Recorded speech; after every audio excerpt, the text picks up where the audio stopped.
bastante na prática para a prescrição médica de vocês, do tramadol, do morfina, metadona. Então a gente tem que saber fisiologia, farmacologia, indicações, contraindicações e qual é o melhor para o nosso paciente, tá bom? Então a gente vai começar a conversar sobre cada um dos opioides no decorrer da aula. Primeiro tem a classificação, a gente vai ter os opioides naturais, os semissintéticos e os sintéticos, tá? A gente tem que lembrar que os opioides, ele vem derivado do ópio, tá? E o ópio, ele é uma planta que foi originada lá na Índia e a partir dessa planta eles conseguiram tirar essa substância que tem características de analgesia, tá certo? Ou seja, faz o controle da dor. Então, a partir do extrato dessa planta, eles observaram que as pessoas que se submetiam ao chá dessa planta, elas ficavam sem dor durante um grande intervalo de tempo. Então, foi a partir daí que surgiu o estudo dos opioides, tá certo? O semissintético, a gente já vai ter a parte natural com a ajuda da indústria farmacêutica. E o semissintético, a gente vai ter a indústria farmacêutica produzindo, como a gente tem o caso da heroína, que é produzida totalmente em laboratório, tá certo? Então a gente vai ter essa divisão como classificação. E quando a gente fala em farmacologia, a gente vai ter os receptores que esses opioides vão agir, tá? E dependendo do receptor, como eles vão agir, a gente vai ter o agonista puro, o agonista parcial, agonista antagonista e antagonista. O que seria o agonista puro? Ou seja, é aquele que tem afinidade 100% pelos receptores opioides, tá? E quando eu falo em parcial, é aquele que 50% da substância tem afinidade pelos receptores opioides, certo? E quando a gente fala em agonista e antagonista, a gente está dizendo que esse receptor ele pode tanto ser ativado pelo opioide, como ele pode ser inativado pelo opioide, dependendo da substância que você está utilizando. A gente vai conversar sobre elas no decorrer da aula, tá certo? E antagonista, como o próprio nome diz, ele vai fazer um bloqueio desse receptor e vai impedir que esse receptor seja ativado, tá? Então vai ser de uma forma teoricamente negativa, dependendo do efeito que você quer.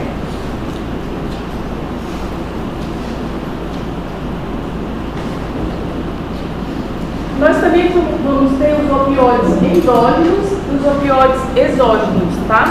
Então, quando a gente sofre um corte, sofre uma queda, algum trauma, a gente vai ter liberação endógena de opioide, com o intuito de preservar a vida. Então, nosso sistema de homeostase, ele é tão sábio que nossa própria suprarrenal sinaliza para o nosso sistema nervoso central. Esse sistema nervoso central vai liberar opioides endógenos, tá certo? Esses opioides vão fazer com que a gente suporte até determinado grau, determinados estímulos dolorosos, certo? E os opioides exógenos são os que a gente usa para a prescrição médica, que a gente vai começar a conversar sobre eles agora.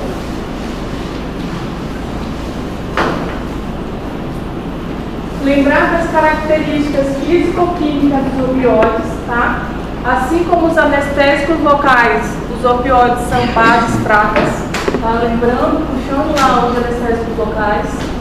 A gente vai ter que lembrar da fração ionizada e da fração não ionizada.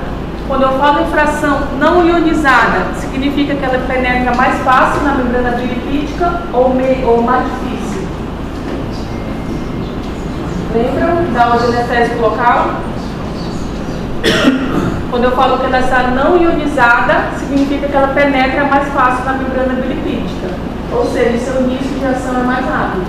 Quando eu falo da forma ionizada, ela vai demorar mais para penetrar na membrana bilipídica e, consequentemente, seu início de ação vai ser mais lentificado, tá bom?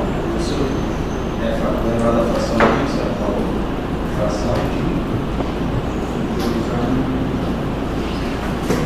A gente está falando aqui da parte da fração ionizada e não ionizada, tá? E a gente também vai ter a importância da lipossolubilidade. Lembrando que quanto mais lipossolúvel for o meu fármaco, maior o início de ação e maior ele vai penetrar na membrana bilipídica. Sempre, tá certo? Por que eu estou falando isso?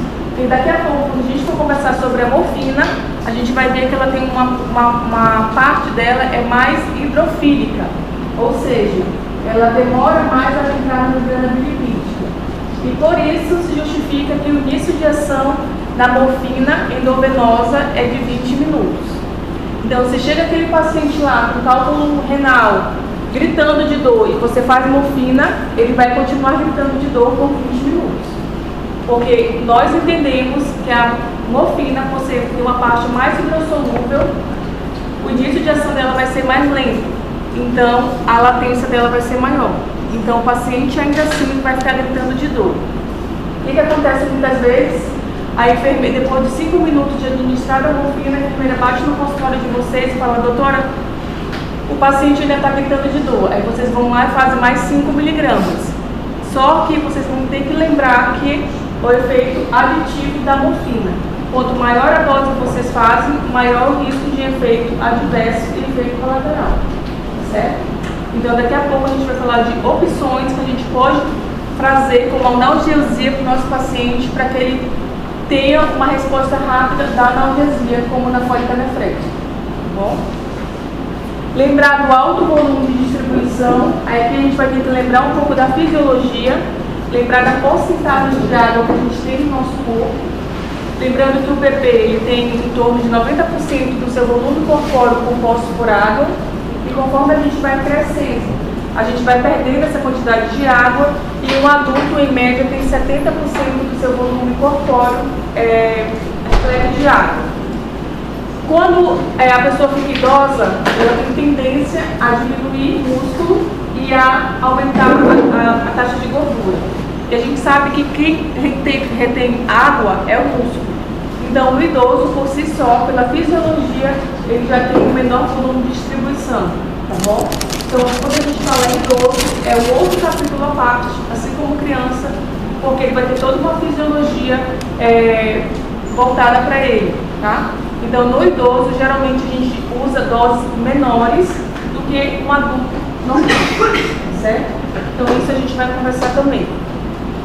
E a gente também tem que lembrar do efeito de redistribuição. Se eu faço a minha droga oral, ela vai ser absorvida pelo intestino, depois vai passar pelo fígado, para ter a biodisponibilidade da droga, e aí sim ela vai fazer seu efeito de ação. Se eu coloco endovenosa, ela vai direto para o seu receptor e vai fazer seu mecanismo de ação. Então, por isso que a administração por via oral, comparada à endovenosa, ela é mais lenta por esses motivos, por eu estar dando diretamente a medicação no receptor, certo? E a via oral não, a via oral ela vai ter que ter absorção, biodistribuição através do fígado e depois ela vai atingir os outros receptores, tá?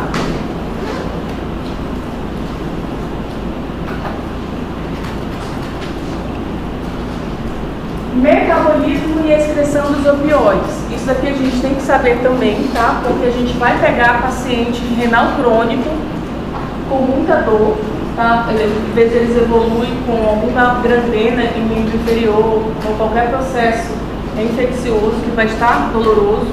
A gente tem que saber que o metabolismo e excreção do opioide vai ser metabolismo hepático, com exceção do remifentanil.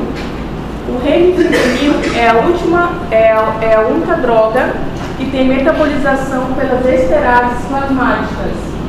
Ou seja, ela não precisa passar no fígado para ser metabolizada, tá certo? Por isso que seu efeito, após eu terminar a infusão contínua de remifentanil, em 1 e 2 minutos cessa seu efeito, tá certo? Não, o quê? Esterases plasmáticas. Isso, após você parar com uma infusão contínua de remifentanil, o seu efeito de analgesia para em 1 ou 2 minutos, tá certo? E a gente tem que sempre lembrar da excreção urinária, que é por via renal, e a biliar, tá bom? Então, por isso que a gente fala, quando às vezes o paciente vai fazer uma cirurgia de vesícula e você faz morfina, você já sabe que a excreção desse paciente vai ser mais lenta, porque ele não tem mais a via biliar para excretar, vai ser apenas a via renal, Então, olha só a importância de eu saber a excreção, a metabolização, para me poder ver qual a melhor droga que eu vou usar no meu paciente. Tá bom?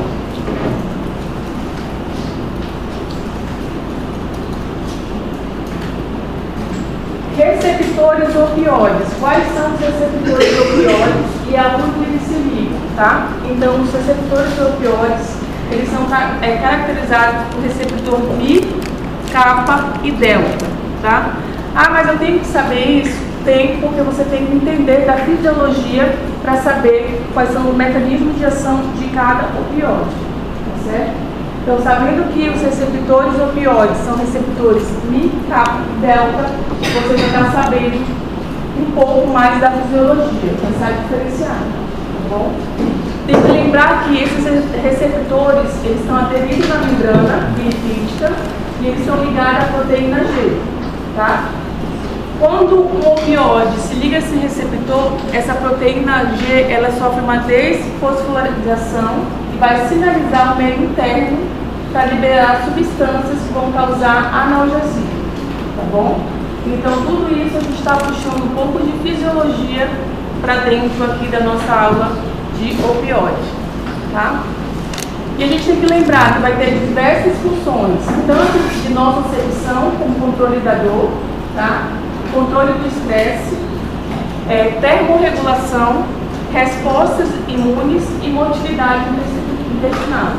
Por que eu estou falando isso? Quando a gente for falar de efeito adverso dos opioides, a gente vai ver que ele causa constipação e, em alguns casos, ilho paralítico, tá?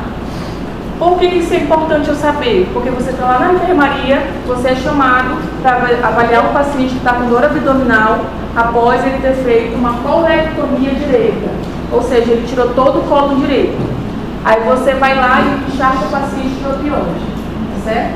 Então, esse paciente ele pode ter uma complicação dentro da medicação que você fez, que é o ilho paralítico. Ou seja, a recuperação dele vai ser mais retardada. E você está piorando a morte e mortalidade do seu paciente. Então, você conhecendo a droga que você está utilizando e as complicações que ela pode fazer, você pode diminuir e até melhorar a qualidade de vida do seu paciente. Tá bom? Então, por isso a importância do uso dos opioides.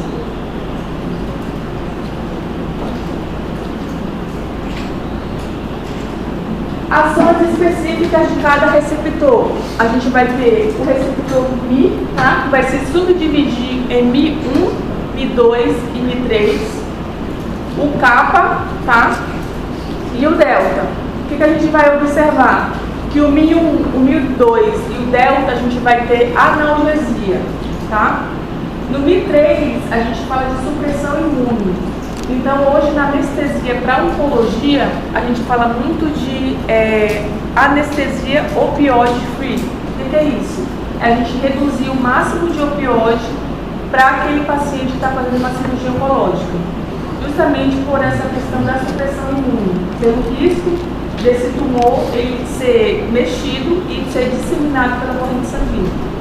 Então, tem uma corrente que defende fazer anestesia para oncologia opioide free, ou seja, sem opioide ou com pouquíssimo opioide, justamente por causa desse receptor, tá?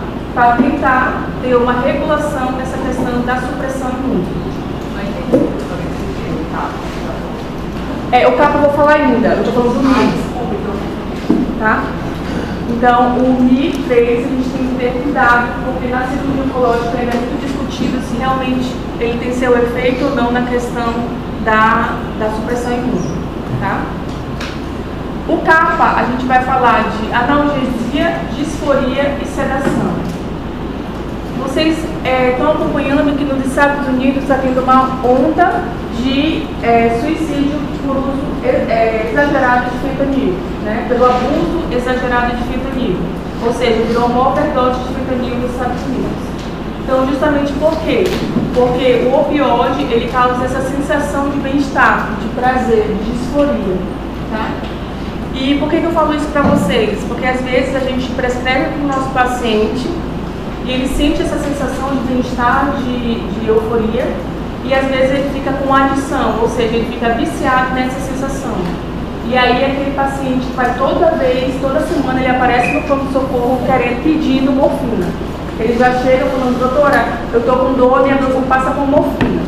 Então, quando esse paciente já chega falando que ele quer morfina, fiquem atentos que provavelmente é um paciente que já tem adição, já é viciado na morfina e a gente tem que sinalizar para a equipe de saúde, para todos os médicos de plantão, que aquele paciente está indo em busca da morfina. Não é pelo quadro de dor. É claro que vocês vão fazer o exame físico, anamnese, exames complementares, o que for preciso. Mas se realmente ele já está indo com bastante frequência na unidade de saúde de vocês, fiquem atentos se ele não está viciado em opioide, tá? É justamente por esse receptor kappa que causa essa disforia, essa sensação de prazer, tá bom? E a gente tem que lembrar também da depressão respiratória, tá? Então, o fentanil, geralmente quando as pessoas usam e causam overdose, eles morrem por bradipneia, que evolui com uma apneia e, consequentemente, uma parada cardiorrespiratória. Justamente pelo efeito colateral que é a depressão respiratória, tá? Então, antecipando já um pouquinho para vocês lembram o antagonista dos opioides, alguém sabe? Naloxona.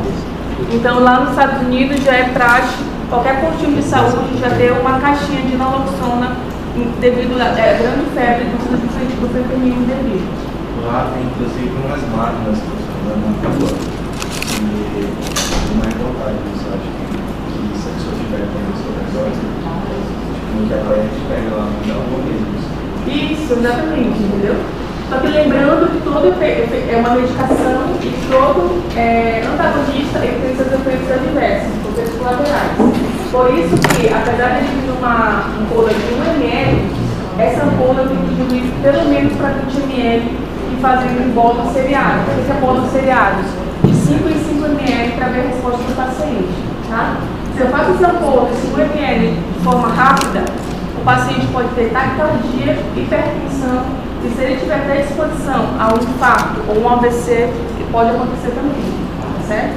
Então, todo antagonista ele tem que ser feito de forma bem diluída e forma seriada, tá bom? Lembrar também da retenção urinária. Então, vocês vão observar bastante quando rodarem na obstetrícia, que a paciente fez uma cesariana, foi feito rápido com morfina. E aí ela está sentindo de intensa dor na região da ferida operatória. Vocês vão palpar o abdômen da paciente, fazer o exame físico e vão verificar se não tem ou não um bestigoma devido ao opioide feito na radioanestesia. Tá? Então vocês já vão ficar alerta para uma possível complicação do bloqueio do neuroeixo feito com opioide. Porque vocês já estudaram opioide, vocês sabem que pode causar bestigoma. E o bestigoma dói bastante, tá? Então a gente tem que ficar alerta também para isso, tá? Então, sabendo dos efeitos em cada receptor, eu vou saber como tratar e como não tratar através do antagonista. Tá?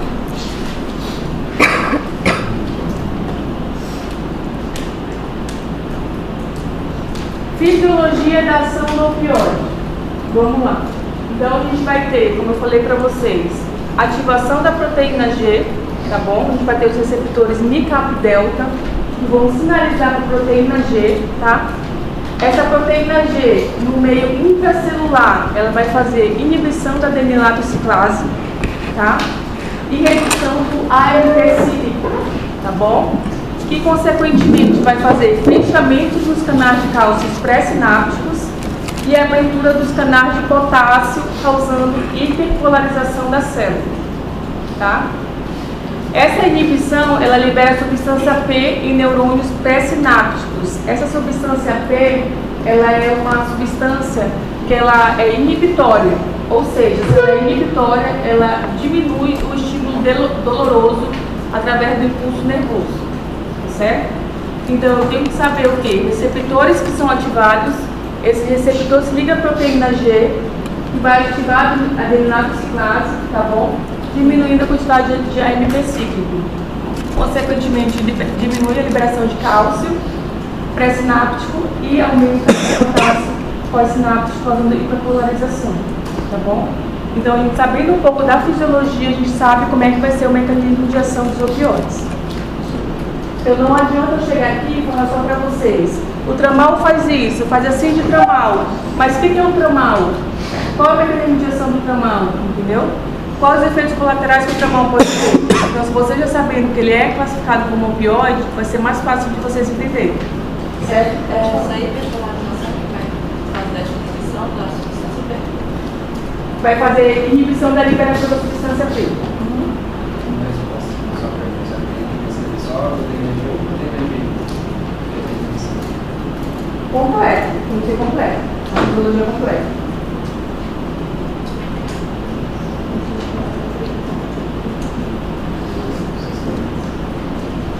Aqui mostrando para vocês em forma de figura, para ficar às vezes mais claro do que em texto, tá? A gente vai ter nosso receptor, Mi, Kappa e Delta, tá? O opioide, ele vai se ligar a esse receptor, que esse receptor está acoplado à proteína G, certo? Vai fazer inibição da adeninado ciclase e, consequentemente, diminuição do AMP5, tá bom? Então, vocês tendo essa imagem na mente, vocês já vão saber qual é o mecanismo fisiológico de ação dos opioides, certo? Então, a substância P é inibição. Isso. Tá bom?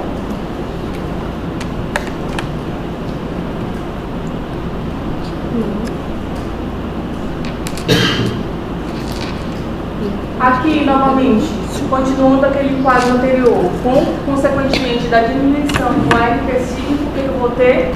Inibição do canal de cálcio pré-sinápticos e hiperpolarização da membrana pós-sinápticas pelo aumento do potássio, tá bom?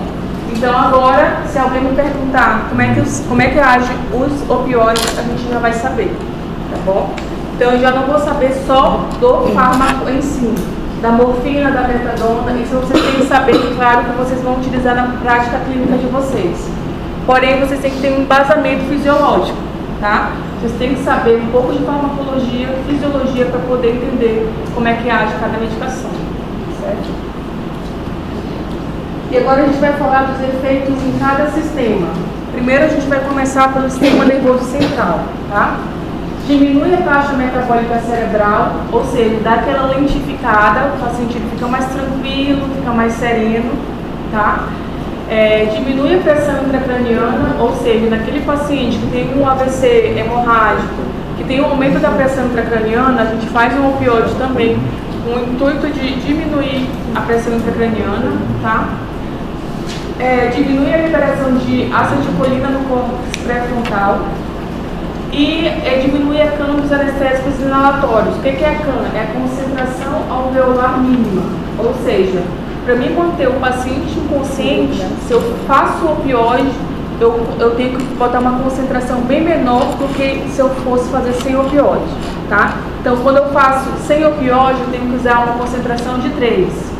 Mas quando eu uso opioide, eu uso uma concentração de 1,5, o paciente já fica tranquilo, tá? Então, a concentração vai ser bem menor do que eu não usar com opioide, tá bom? Sistema cardiovascular, a gente vai ter que lembrar que faz bradicardia, tá? Por quê? Essa bradicardia vai vir devido ao bloqueio simpático. Se eu tenho um bloqueio simpático, eu tenho predomínio do parasimpático. O parasimpático faz o quê? Hipotensão e bradicardia, tá certo? Então, aquele paciente que chega com muita dor, está muito nervoso, está com estresse, eu faço um pouco de fentanil, a tendência dele é ele ficar um pouco bradicárdico e hipotenso. Tanto é que o paciente com dor geralmente é o quê? O paciente agitado, taquicárdico e hipertenso, tá bom? Então, antes de eu tratar a hipertensão dele, primeiro eu trato a dor para saber se aquela hipertensão é verdadeira ou não devido à dor, tá? E lembrar que uma característica importante, uma exceção a essa regra de bradicardia é o opioide que chama-se meperidina.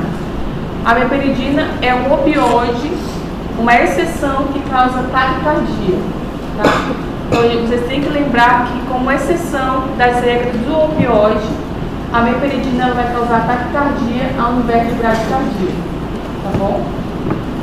E vai deixar os reflexos vários receptores preservados, ou seja, se o paciente estiver hipovolêmico ou hipervolêmico, isso não vai causar nenhuma alteração nos reflexos vários receptores, tá bom? Esses reflexos são mecanismos que estão na junção da veia cava superior, que vai sinalizar quando o paciente está hipotenso ou hipervolêmico. Tá bom?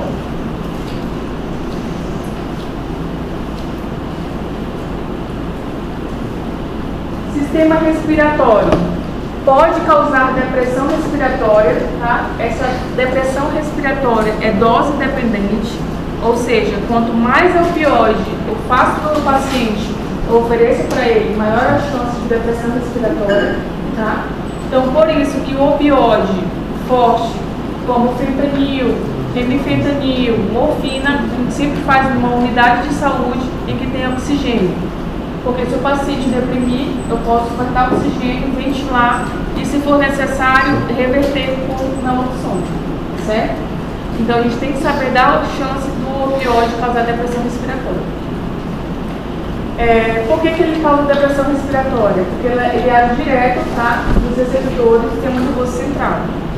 Então, por isso, a gente tem essa chance ainda maior de acontecer, tá? E a gente vai ter também uma diminuição da resposta à hipercapnia e à hipoxemia, tá? Então, eu posso fazer bradipneia, meu nível de PCO2, por eu estar hipoventilando, ele vai aumentar, porém, meus receptores, eles podem ficar inativos devido aos excessos de opioide. Então, por isso que a overdose por fentanil, ela leva à morte, porque não tem resposta à hipercapnia, tá?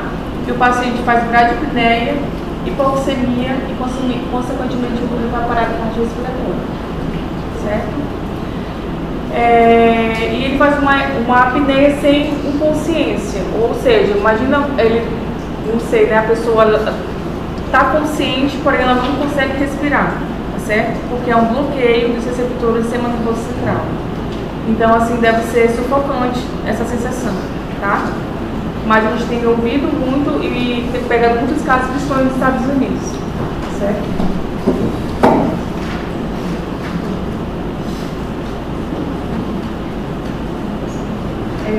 Começando a falar um pouquinho das drogas específicas, agora a gente vai entrar na morfina, tá?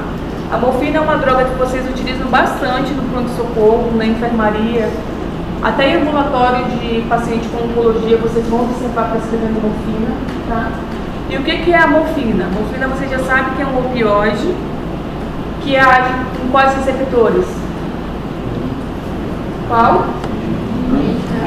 Delta, né?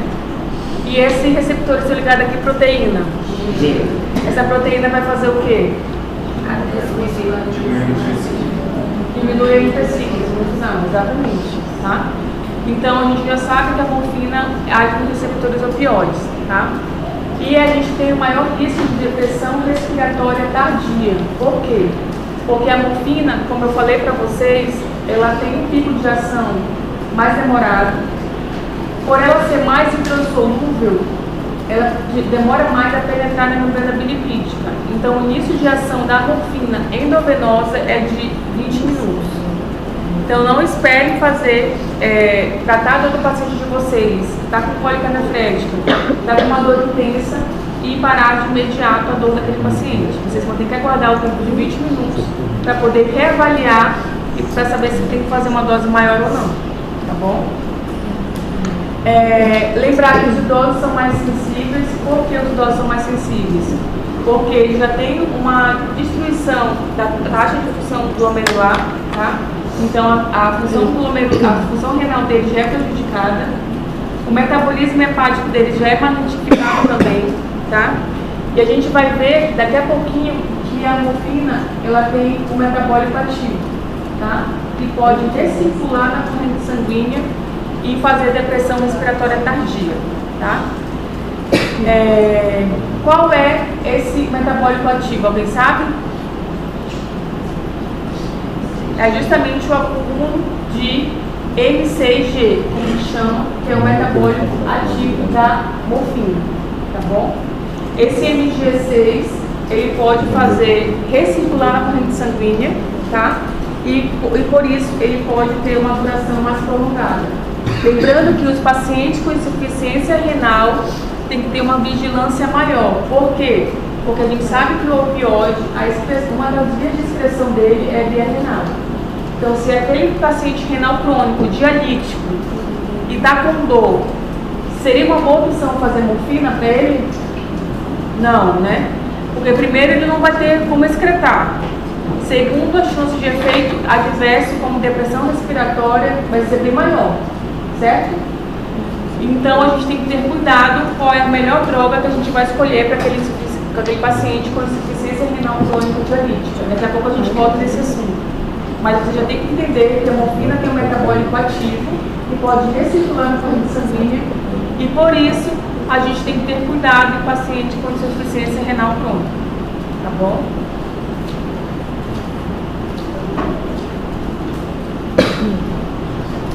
Sistema gastrointestinal e urológico. Náuseas e vômitos é o sintoma campeão quando a gente faz opioide no paciente, tá? Vocês vão ver muito, vocês fazem opioide, principalmente o tramadol, quem já tomou tramal, ouviu a administração de tramal, o paciente fica nauseando, às vezes até vomita, tá? Então, por isso que a gente sempre fala, vai prescrever um opioide, prescreve antiemético junto. Flagyl, Náusea-Dron, o que vocês tiverem na unidade de saúde de vocês, tá bom? Porque náuseas e vômitos é a reação mais comum do efeito adverso dos opioides, tá? Então, prescreveu o paciente de vocês opioide, prescreve também um antiemético, certo? Lembrar que faz um retardo no esvaziamento gástrico. Então, aqueles pacientes, como a gente falou lá na aula de intubação em sequência rápida, aqueles pacientes que fazem uso crônico de opioide, eles são considerados estômago cheio, tá? E caso aconteça alguma coisa, a gente tem que fazer intubação em sequência rápida nele, justamente por esse motivo, certo? Inibição do peristaltismo, ilho paralítico, a gente tem que lembrar também, tá? Então, aquele paciente que usa altas doses de opioide, a gente sempre passa um laxante, tá? Vocês vão ver muito na prescrição da oncologia, aquele paciente que usa morfina em casa, ele sempre tem um laxante prescrito também, tá? Justamente para evitar esse desconforto de ficar constipado por 5 a 10 dias. Então a gente tem que lembrar de melhorar a qualidade de vida do nosso paciente, não só pelo controle da dor, mas também controle dos efeitos adversos dessa medicação, tá bom? Aumento da pressão do esfíncter de Oddi e do ducto biliar, tá? A gente vai lembrar por que eu estou falando isso. Porque quando a gente faz anestesia para colangiopancreato, CPRE, né? Colangiopancreato retrógrada, quando o médico ele entra lá com a endoscopia através do colega, se eu fiz muito opioide, esse esfíncter vai ser muito fechado e ele não consegue trabalhar. Então, sempre que é uma CPRE que a gente vai anestesiar, a gente faz pouco opioide, justamente para evitar essa complicação do estreitamento do esfíncter de Oddi, tá bom? E a retenção urinária, o vestigoma, como eu conversei com vocês, tá? Então, a gente sempre tem que pensar nos efeitos adversos que cada medicação pode causar no nosso paciente. Náuseas e vômitos, a gente vai ter que lembrar como é que vai acontecer isso, qual tipo opioide vai acontecer. A gente vai ter que lembrar lá um pouco da fisiologia, que vai ter a zona de gatilho. Qual vai ser essa zona de gatilho? Temos receptores, são receptores Mi, tá? Desculpa, Mi, Kappa e Delta. Aqui no caso vai ser os receptores qual? Aqui vai ser receptores Delta, tá bom? Então, náuseas e vômitos, os receptores Delta são responsáveis, tá bom? Eu posso diminuir a incidência como administração de baixa dose de propofol, mas essa medicação vocês vão encontrar apenas no centro cirúrgico, então eu vou dar outra opção para vocês, que são os antieméticos comuns, como Flagyl, Náusea-Dron, ou medicação que vocês tiverem na unidade de saúde de vocês, tá? Então, sempre lembrar que náuseas e vômitos, os responsáveis são os receptores delta, tá?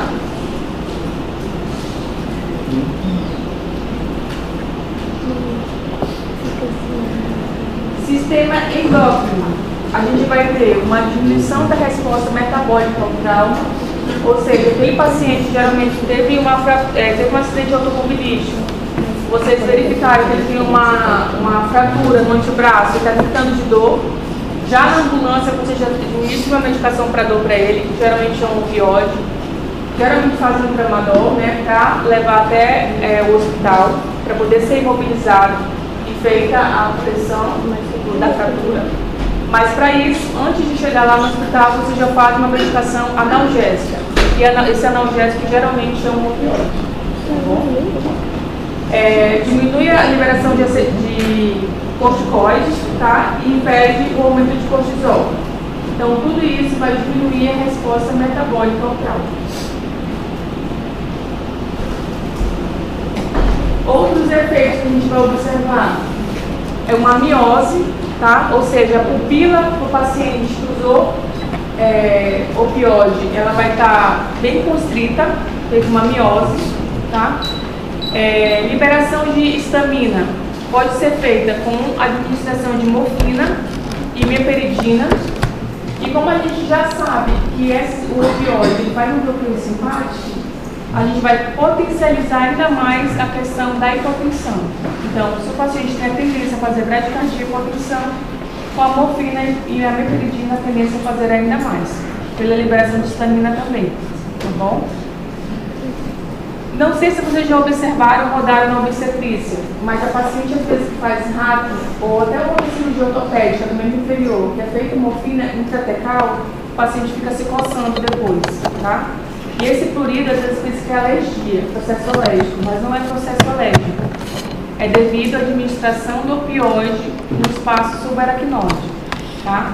Então, muito cuidado quando vocês pegarem o paciente vai permanecer se coçando todo e vocês vão pensar na primeira coisa que é a alergia a alguma medicação, que às vezes não é. É o efeito adverso do opioide feito no espaço intratecal, tá? Agora, vocês já sabendo o que a morfina pode ter como efeito adverso, vocês vão poder tratar. Certo? E a rigidez muscular, tá? Dependendo da dose de infusão que você faz, se eu fizer muito rápido o opioide, a gente fala que a gente pode ter uma condição que é o tórax rígido. O que é isso? É quando eu não consigo ventilar e expandir a caixa torácica do paciente, tá? Então o paciente ele fica literalmente com o tórax rígido, eu não consigo ventilar, não consigo manter uma oximetria boa, e para reverter isso, eu já tenho que fazer o bloqueador neuromuscular. Entendeu? Para dar uma relaxada na musculatura. Então, rapidamente eu faço o hipnótico e por último, sempre por último, o bloqueador neuromuscular. Certo?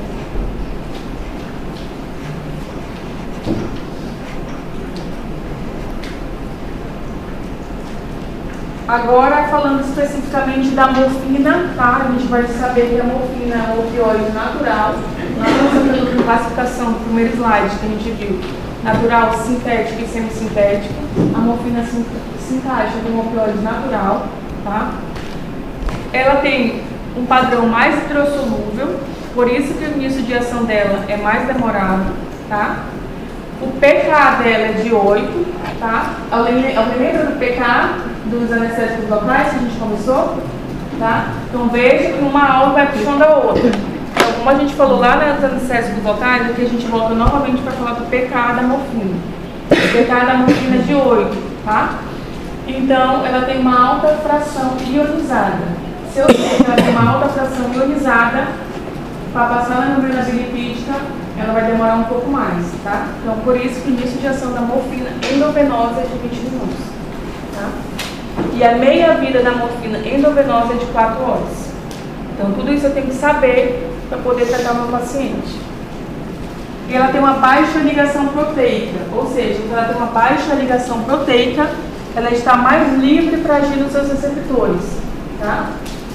Se está mais livre para agir nos receptores, eu vou ter uma boa resposta, tá? Então, geralmente, após o início de ação da morfina, o paciente tem uma boa resposta do controle da dor, certo? Então, por que demora 4 horas? A meia-vida da morfina endovenosa, tá?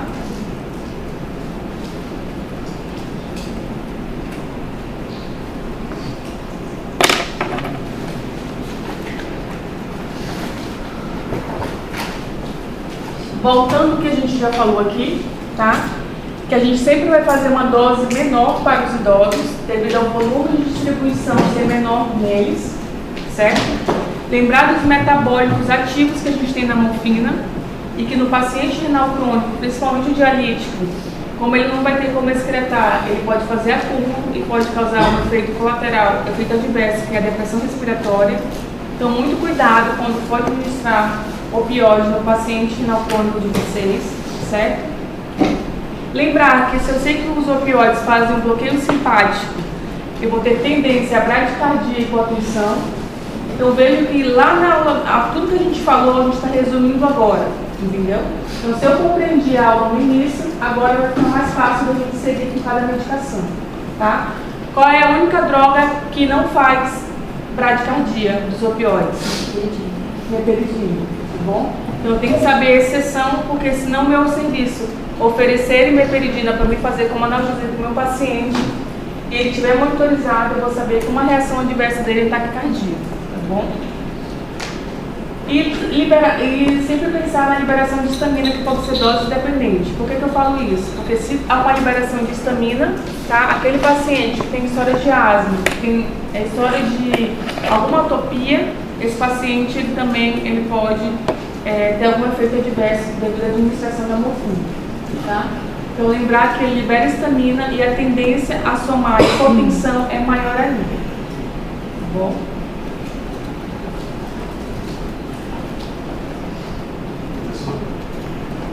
Você só vai falar, né? Mas essa professora tem que ser menor idosos, em crianças, um pouco mais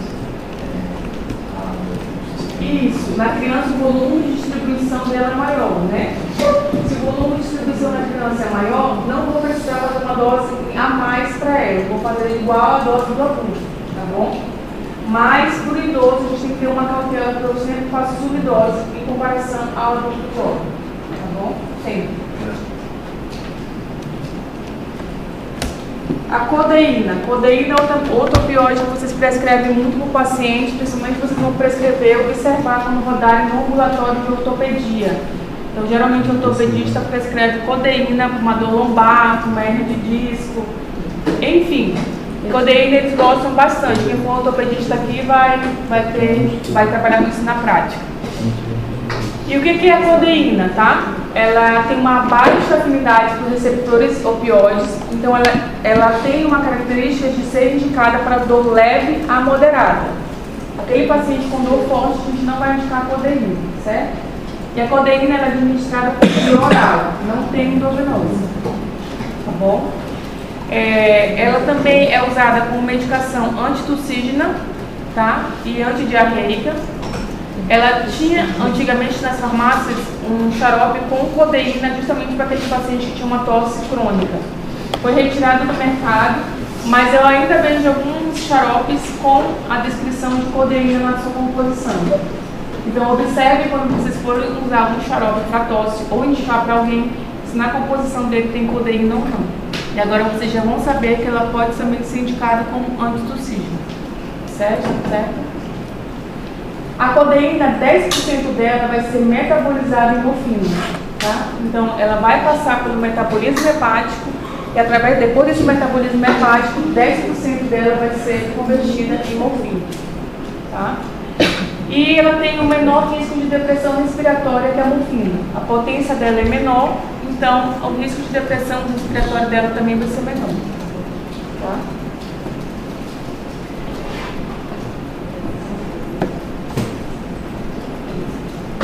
A meperidina, tá? A meperidina, ela é mais lipossolúvel.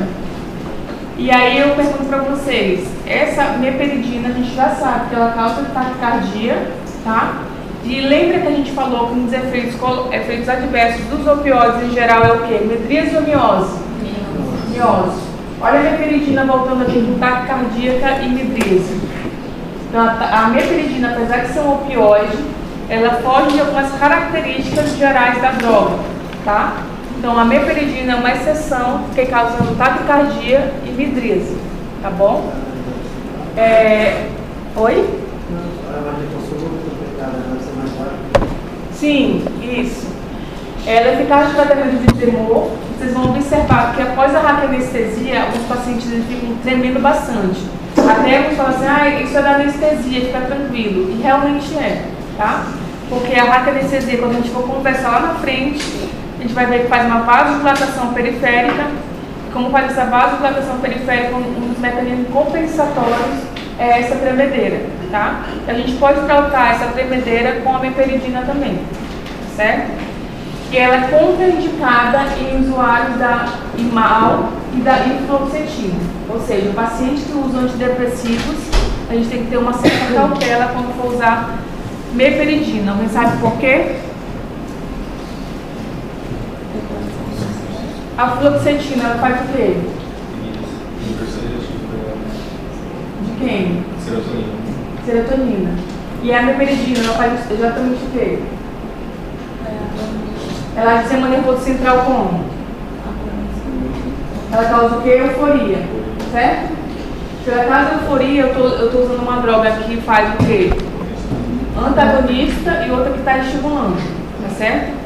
Então a gente vai ter uma competição com os receptores e por isso que pacientes com tratamento antidepressivos a gente tem que ter uma cautela quando for usar a meperidina, tá? Sendo contraindicado com a fluoxetina e inibidores da MAO. Tá bom?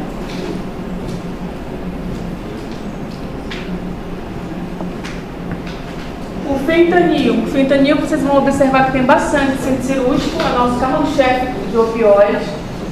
Vão observar no carrinho de parada da sala vermelha, tá?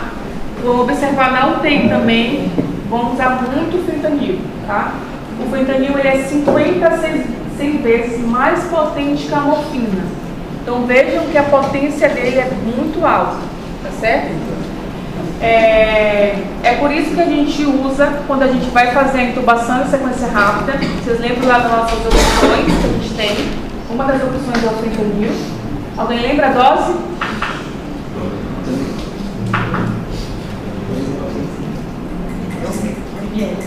Quanto? 2 a 3 o quê? Microgramas. Isso. Microgramas, tá? E a gente também pode usar associado a anestésicos locais no neuroeixo. Quando eu vou fazer uma raquianestesia ou uma peridural, eu posso usar fentanil associado também, tá? É muito lipossolúvel. Se é muito lipossolúvel, a distribuição é rápida. Se é muito lipossolúvel, o início de ação ele é rápido também. Então, o início de ação do fentanil é de 2 a 3 minutos, tá? Então, naquele paciente que está com cólica nefrética, lá que vocês pegaram, que está gritando no pronto-socorro, e vocês fizeram morfina e não adiantou, o ideal é que, claro, que num ambiente monitorizado, em que ele tivesse com oxímetro, uma pressão invasiva, vocês fizessem 1 micrograma por quilo de fentanil nesse paciente, tá? Para poder aliviar a dor dele. Por quê? Se eu sei que ela é muito lipossolúvel, eu sei que o início de ação da minha droga vai ser rápido, tá? A morfina ela é mais hidrossolúvel, então o início de ação da morfina é de 20 minutos. Então, naquele paciente que está com uma dor aguda, muito forte, qual é a melhor opção de analgésico que eu tenho para ele? O fentanil. Só que eu tenho que lembrar, por ele ser muito potente, as chances de depressão respiratória também é alta. Então, por isso que eu tenho que estar num ambiente seguro, monitorizado e que tenha oferta de oxigênio, tá? Por ele ser muito lipossolúvel e a distribuição rápida disso, a meia-vida dele vai ser menor ou isso não altera nada? Não, isso não altera. A meia-vida dele vai ser de 24 horas. Tá bom?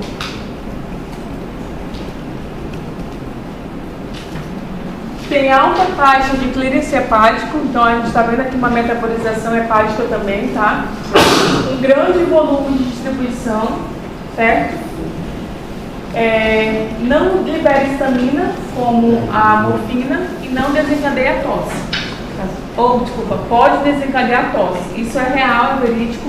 Então, daqui que vocês observarem na prática com a gente, vocês vão ver que após a gente fazer o fentanil, se a gente fizer de uma forma muito rápida, o paciente começa a tossir. Isso é um efeito adverso do fentanil feito de forma rápida, tá? Então eu faço de forma lenta, bem diluído, para o paciente não ter esse efeito adverso. Então a gente já sabe, já entendeu como é que age o fentanil, certo? O sulfentanil, tá? Agora a gente vai verificar se a potência vai aumentando cada vez mais. Lá, quando a gente for conhecer nossa caixinha da anestesia, na prática, eu vou mostrar para vocês a diferença do fentanil e do sulfentanil. O sulfentanil ele ainda é mais potente que o fentanil, tá? E geralmente a gente usa para aquelas cirurgias que tem um grande porte doloroso, como uma toracotomia na cardíaca, uma craniectomia na neurocirurgia, uma laparô na cirurgia geral. Então, aquelas cirurgias que têm um potencial áudico muito grande, eu posso fazer o uso do sulfentanil, tá certo? Lembrar que o pKa dele é elevado, em torno de 8, né? Tem alta fração ionizada. Se tem alta fração ionizada, a gente já vai saber que o início de ação dele vai ser um pouco mais demorado, tá? E tem uma latência elevada, como a gente começou agora, certo? Professor, do fentanil, já ouvi falar que tem médicos que estão assim... Sim, a gente tem colegas que foram afastados pelo uso do fentanil. Então, uma sugestão que eu dou para vocês, não sejam curiosos, tá? Não usem, porque é uma droga. Justamente já falam, né? Drogas da anestesia, tá? Então, geralmente, quem trabalha com anestesia trabalha com muitas drogas psicomiméticas. E essas drogas têm um potencial álgico de adição, de vício. Então, se você tem alguma predisposição a vício, alguma coisa assim, de bebida, álcool, que são drogas lícitas, né? Não experimente, não tenham curiosidade, porque o risco de adição é muito alto, tá? Então, a gente tem colegas ótimos, excelentes anestesistas, mas que por, sei lá, curiosidade, não sei, fizeram uso e hoje estão afastados da profissão devido ao vício, entendeu? Então, cuidado, porque vez ou outra a gente ouve assim, foi encontrada uma técnica lá no central, no banheiro, justamente usou opioide, fez bradipneia, hipoxemia e embolia para aparato cardiorrespiratório. Aí foi encontrada horas depois com várias ampolas de fentanil ao seu redor. Então, assim, muito cuidado, tá bom? E a gente vai ter que lembrar que o sulfentanil, ele tem uma ligação proteica elevada. Se ele tem uma ligação proteica elevada, a disponibilidade para os receptores vai ser menor, tá? Então, ele vai ficar rodando cada vez mais na corrente sanguínea. Isso reduz o seu volume de distribuição, certo? E tem uma certa estabilidade hemodinâmica. Não vai fazer tanta hipotensão e bradicardia assim.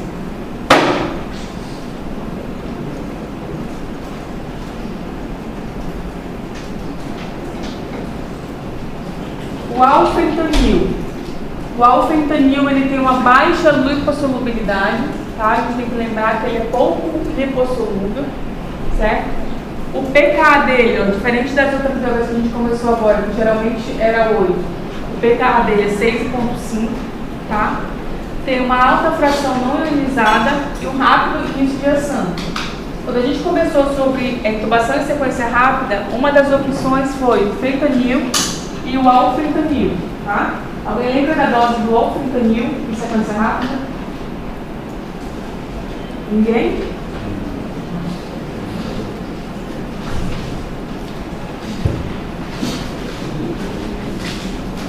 Vou deixar vocês me disserem depois, então.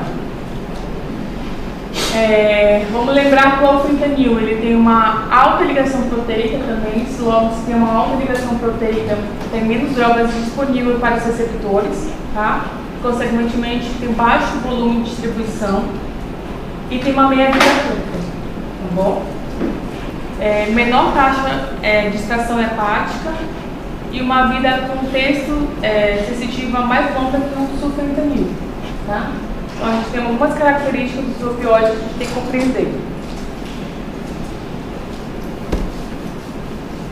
E o remifentanil, ele é interessante porque o remifentanil, como a gente já falou, é uma exceção dos opioides, que a metabolização dele é pelas esterases plasmáticas, tá? Então, ele não vai ter metabolização hepática, apenas pelas esterases plasmáticas. Então, após eu interromper a droga, 1 a 2 minutos após o seu efeito, ele cessou, tá? Ele acabou, certo?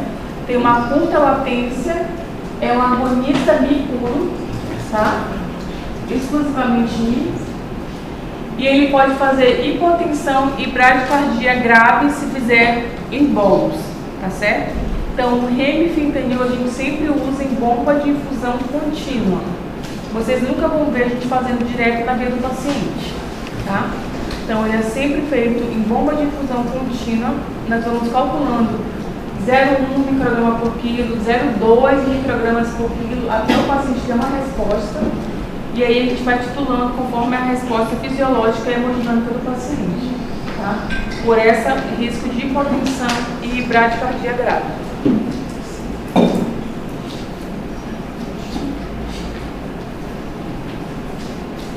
Então, é uma ótima opção quando eu tenho paciente hepatopata, tá? Que eu preciso fazer opioide. Então, no transplante hepático, a droga de escolha como opioide a ser feito no intraoperatório é o remifentanil, e vocês já sabem o porquê, certo? E naquele paciente com alguma alteração renal, também é uma droga de escolha, certo? Não libera estanina e uma característica importante, não tem efeito analgésico residual. Ou seja, se eu parei a bomba de infusão contínua, 1 a 2 minutos acaba seu efeito. Então, se eu estou fazendo uma laparotomia com opioide, remifentanil, eu tenho que garantir uma analgesia para o pós-operatório antes de desligar a bomba do remifentanil, porque senão o paciente vai gritar, vai acordar gritando de dor, tá certo?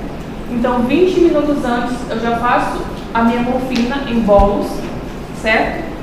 Para quando eu for entubar meu paciente já está com o efeito da morfina endovenosa. Se eu deixo para fazer só após eu desligar a bomba do remifentanil, o paciente vai acordar gritando de dor. Então, lembrar que o remifentanil não tem efeito analgésico residual, tá? Desliguei a bomba de infusão contínua, acabou o seu efeito. Latência bem curta.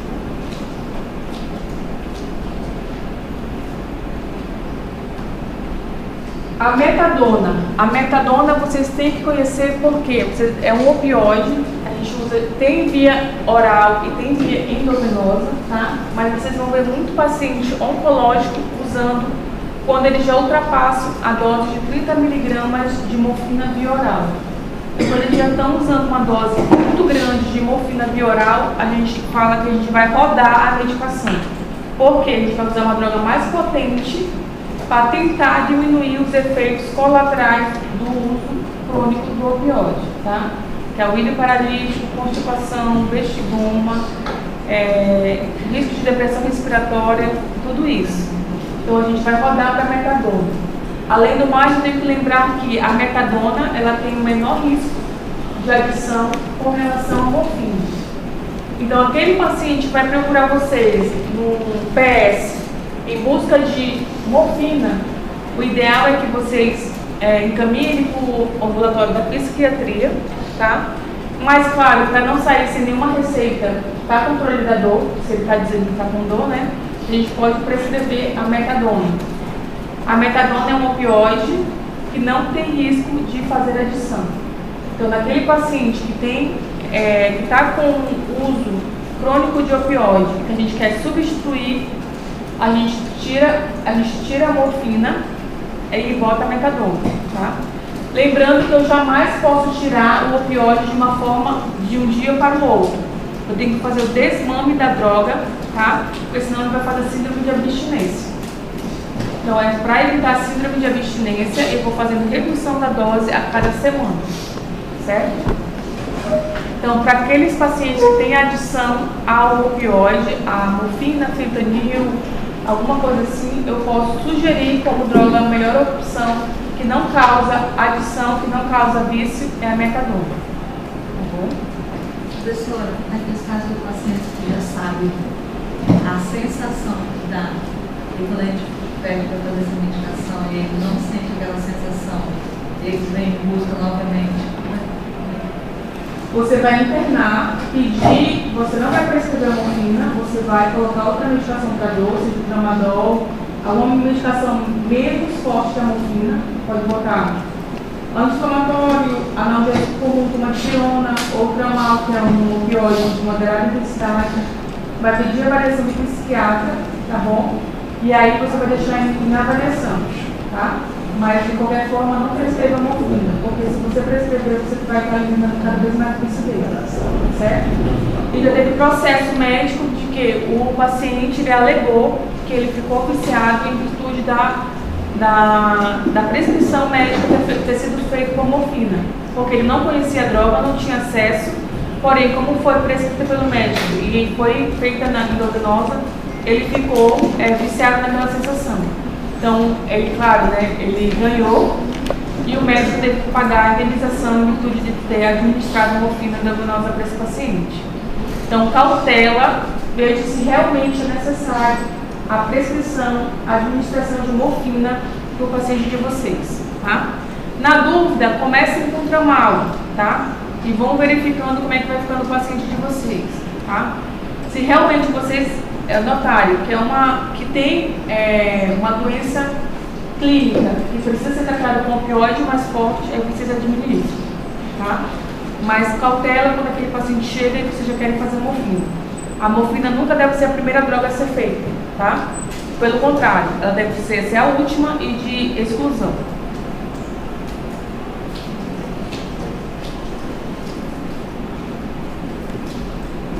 O tramadol, como eu falei para vocês, ele é um agonista fraco, tá? Isso daqui vocês vão ver bastante prescrição do tramadol, certo?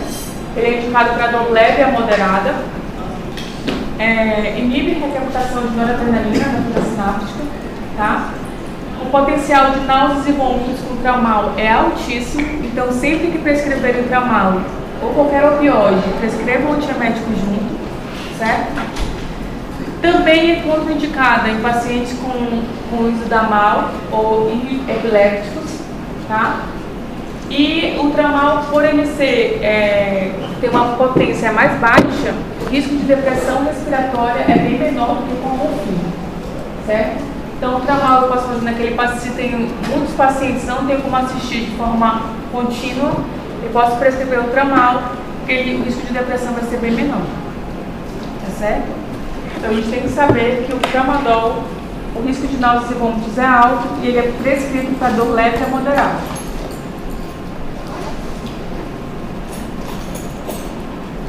A nalmorfina, essa daqui também é na enfermaria, não sei o que acontece, que todo mundo quer prescrever no bairro.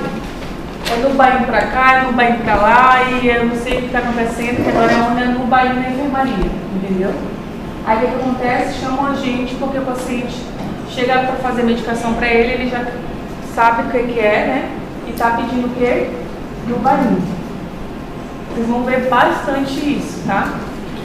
E o que o agonista capa faz? Euforia, entendeu? Então você vai lá no bairro do paciente, o paciente fica todo feliz, tranquilo, seroléptico, aí passou o efeito da medicação. Aí ele gostou daquela sensação, ele vai lá, tô com dor, novamente no bairro, aí vai ficando ciclo. Aí ele começa a ficar com vício no bairro, tá? Então vejam que a prescrição de vocês, ela pode trazer um prognóstico ruim do paciente ou até um malefício ao invés do benefício que é o controle da dor, tá certo? Então cuidado com a prescrição de Nubain por aí na enfermaria, que é o que eu vejo assim a rodo. Todo paciente com Nubain prescrito, entendeu? Eu nunca vi isso. Mas enfim, Nubain é assim para todo mundo, tá? Eu prefiro, se for prescrever Nubain, prescrever a morfina, tá certo? E em último caso, eu posso até prescrever a metadona, dependendo da patologia do paciente. Se ele tem condição de administração oral, eu posso prescrever metadona, tá bom? E também tem a metadona endovenosa, como eu falei para vocês, que tem um menor risco de adição, tá? Então, a potência analgésica do Nubain, da naltrexona, é semelhante à morfina, tá? Metabolização hepática, pode causar também depressão respiratória, tá? E sedação. A gente pode ter uma opção, que tratar aquele prurido lá, que é feito pela morfina no espaço subaracnóide, como eu sei com vocês, eu posso prescrever o Nubain para tratamento do prurido causado pela morfina feita no espaço intratecal, tá? E ela pode precipitar a abstinência em pacientes dependentes de opioide, tá certo? Então veja que ela se equivale muito à morfina aqui, tá? Então, ela é um agonista kappa e antagonista Mi, certo? O que o Mi1, o Mi2 e o Mi3 faz? Mi3 é Mi1, Mi2 analgesia, supressão imune, exatamente. Tá? Mi1 e Mi2. Analgesia, o que mais? Miose, bradicardia, isso. Tá? Então a gente tem que saber que, por ela ser agonista kappa, a nalbuphina tem uma chance muito elevada de fazer adição também, tá? Por causa disso. Então, cuidado com a prescrição de dar novaína pelo enfermaria. Falando um pouco dos antagonistas. Antagonista opioide, tá? A gente vai ter que lembrar que a naloxona tem que estar medular, falou em opioide, tem que lembrar da naloxona, tá? Porque a gente chama, doutora, tem um paciente ali que ele está com depressão respiratória, a gente fez morfina tem 1 hora. Opa, então acende a luzinha que pode ter feito uma dose muito alta de morfina e esse paciente tem evoluído para depressão respiratória. Como é que eu vou tratar? Naloxona, certo? Vai reverter os efeitos dos receptores Mi-Cap-Delta, tá?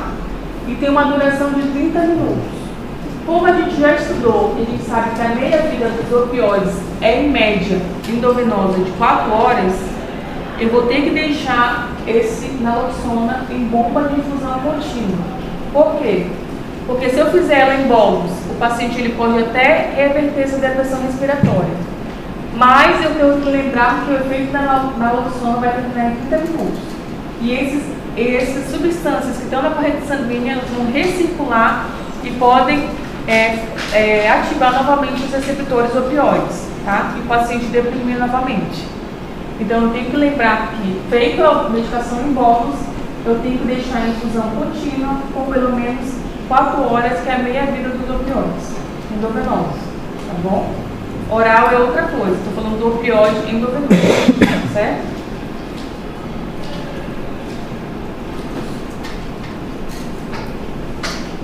Também pode ser usado para tratamento de prurido, tá?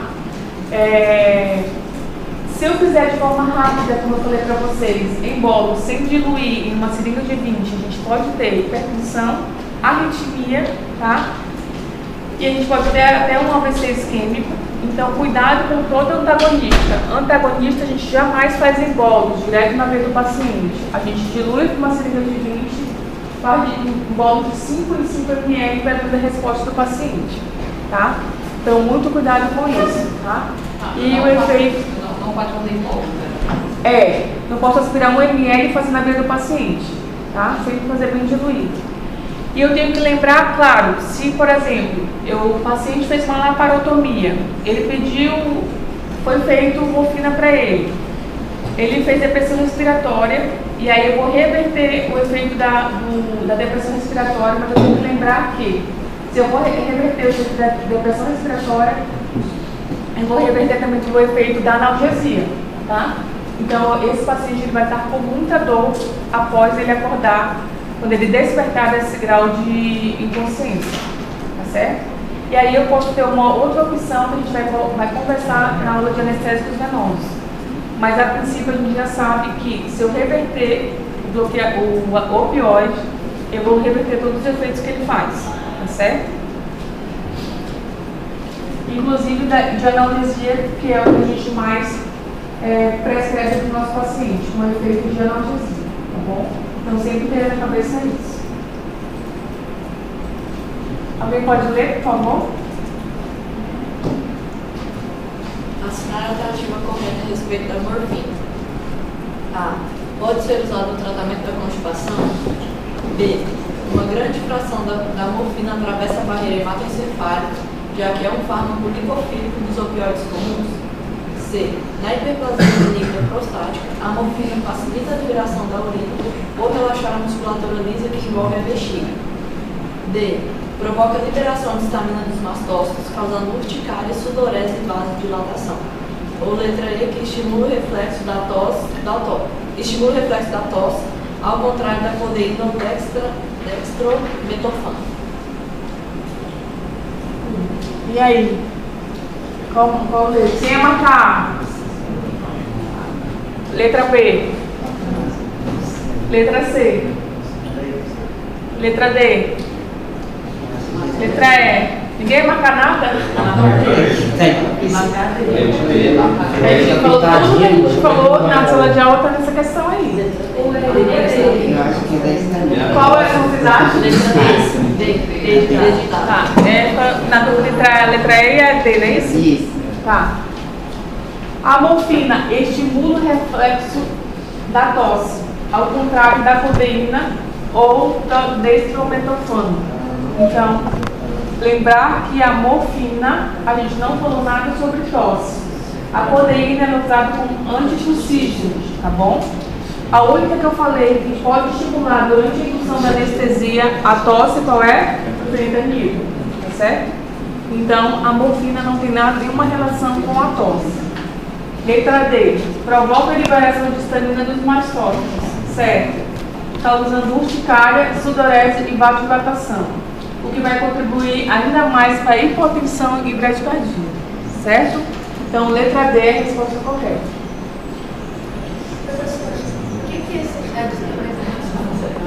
Esse daí é uma substância que a gente usa análogo ao Zymes, tá? Mas assim, eu não falei nada porque, só para botar na questão, mas não vou entrar em assunto agora. Mas é uma das medicações análogas ao Zymes que a gente usa também por contraindicação ao paciente asmático, tá?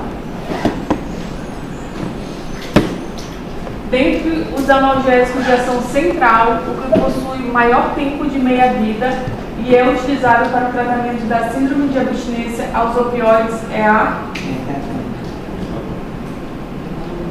Agora você já sabe, né? Que eu posso tratar aquele paciente com adição a opioide com metadona. Tá bom? Então, hoje foi a nossa aula de opioides. A nossa aula antes da prova vai ser anestésicos venosos, tá bom? Nossa última aula antes da prova. Então, estudem, não deixem para a última hora, tá? Vocês estão observando que a gente vai puxando, uma aula vai puxando a outra. E na aula de anestésicos venosos a gente vai falar ainda de mais medicações. Então, para não emboloar nada, estudem agora, porque na próxima será a última aula e posteriormente vai ser a prova. Tá certo?